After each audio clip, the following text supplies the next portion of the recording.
بسم اللہ الرحمن الرحیم۔ السلام علیکم۔ روزانہ واقعات سننے کے لیے اس چینل کو سبسکرائب کریں۔ خلیفہ معتضد باللہ کے خدام میں سے ایک شخص نے حاضر ہو کر عرض کی کہ میں دریائے دجلہ کے کنارے کھڑا تھا۔ میں نے ایک شکاری کو دیکھا جس نے دریا میں اپنا جال ڈالا تھا۔ جب وہ بھاری محسوس ہوا تو اس کو کھینچتا۔ جب اس کو لے کر اس کا منہ کھولا تو اس میں اینٹیں بھری ہوئی تھیں جن کے بیچ میں ایک ہاتھ تھا جو مہندی سے رنگا ہوا تھا۔ خلیفہ کے حکم سے وہ تھیلا اینٹوں اور ہاتھ سمیت حاضر کیا گیا۔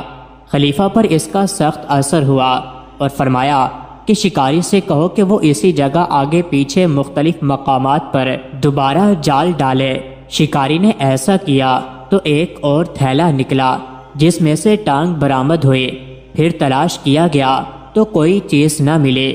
اس واقعے سے معتضد باللہ پر سخت رنج و غم طاری ہو گیا کہ میری موجودگی میں اس شہر میں ایسے لوگ بھی موجود ہیں جو انسان کو قتل کر کے اس کے اعضاء کاٹ ڈالتے ہیں اور میں گرفتار نہ کر سکوں۔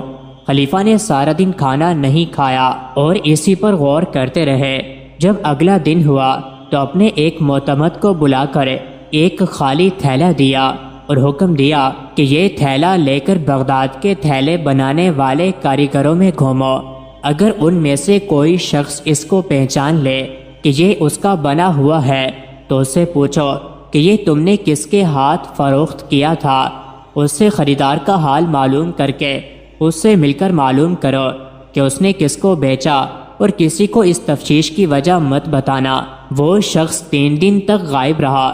پھر اس نے آ کر بیان کیا کہ وہ اسی جستجو میں چمڑے والوں میں پھرتا رہا یہاں تک کہ اس کے بنانے والے نے اس کو پہچان لیا اور اس سے میں نے پوچھا کہ تم نے یہ کس کو فروخت کیا تھا۔ اس نے کہا کہ میں نے ایک عطر فروش کے ہاتھ بیچا تھا جو سوق یحییٰ بازار میں ہے۔ پھر عطر فروش سے مل کر اس کو تھیلا دکھایا تو اس نے دیکھ کر کہا ارے یہ تھیلا تمہارے ہاتھ کہاں سے آ گیا؟ میں نے کہا کیا تم اسے پہچانتے ہو؟ اس نے کہا ہاں، 3 مہینے ہوئے مجھ سے 10 تھیلے فلاں ہاشمی نے خریدے تھے۔ میں نہیں جانتا کہ کس غرض سے اس نے لیے تھے۔ میں نے کہا وہ ہاشمی کون ہے؟ اس نے کہا کہ وہ علی بن ریت کے بیٹوں میں سے ہے جو مہدی کی اولاد میں سے تھا، مگر وہ بدترین انسان اور سب سے زیادہ ظالم اور معزز مسلمان عورتوں کے لیے ایک فساد عظیم ہے، اور فریب کاری میں اس سے زیادہ مکار کوئی نہ ہوگا، اور ایسا کوئی شخص نہیں جو اس کی ایذا رسانی اور حکومت میں اس کے اثر و رسوخ اور مال و دولت کے خوف کی وجہ سے معتضد کو اس کے مظالم سے خبردار کر سکے۔ اور وہ ہمیشہ مجھ سے باتیں کیا کرتا ہے اور میں اس کی گندی داستانیں سنا کرتا ہوں، یہاں تک کہ ایک دن اس نے بیان کیا کہ وہ فلاں عورت کی باندھی پر کئی برس سے عاشق ہے اور وہ ایسی حسینہ ہے گویا 14ویں رات کے چاند جیسی اعلیٰ درجے کی گانے والی ہے۔ اس نے اس کی مالکہ سے سودا کرنا چاہا مگر بن نہیں سکا۔ جب چند ایام گزر گئے تو اسے معلوم ہوا کہ اس کی مالکہ اس کو ایک گاہک کو بیچ دینا چاہتی ہے۔ وہ آ گیا ہے، اس نے اس پر ہزاروں دینار لگا دیے ہیں۔ یہ سن کر اس نے مالکہ کو اپنی طاقت کے زور پر مجبور کیا کہ اس باندی کو صرف 3 دن کے لیے اس کے سپرد کر دے، تو اس نے ڈر کر اس کو بھیج دیا۔ پھر جب 3 دن گزر گئے تو اس کو غضب کر گیا اور اسے ایسا غائب کیا کہ کچھ پتہ نہیں، اور وہ یہ کہہ رہا ہے کہ وہ گھر سے بھاگ گئی ہے، اور اس کے ہمسائے کہتے ہیں کہ اس نے اسے قتل کر دیا۔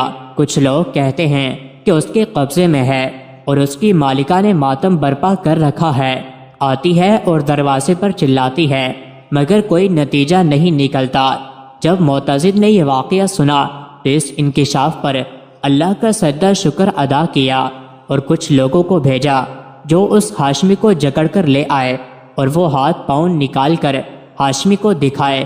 جب اس نے دیکھا تو چہرے کا رنگ بدل گیا اور اس کو اپنے ہلاک ہونے کا یقین ہو گیا اور اقرار کر لیا۔ معتضد نے حکم دیا کہ مالکہ کو بیت المال سے جاریہ کی قیمت دی جائے اور ہاشمی کو قید کر دیا گیا۔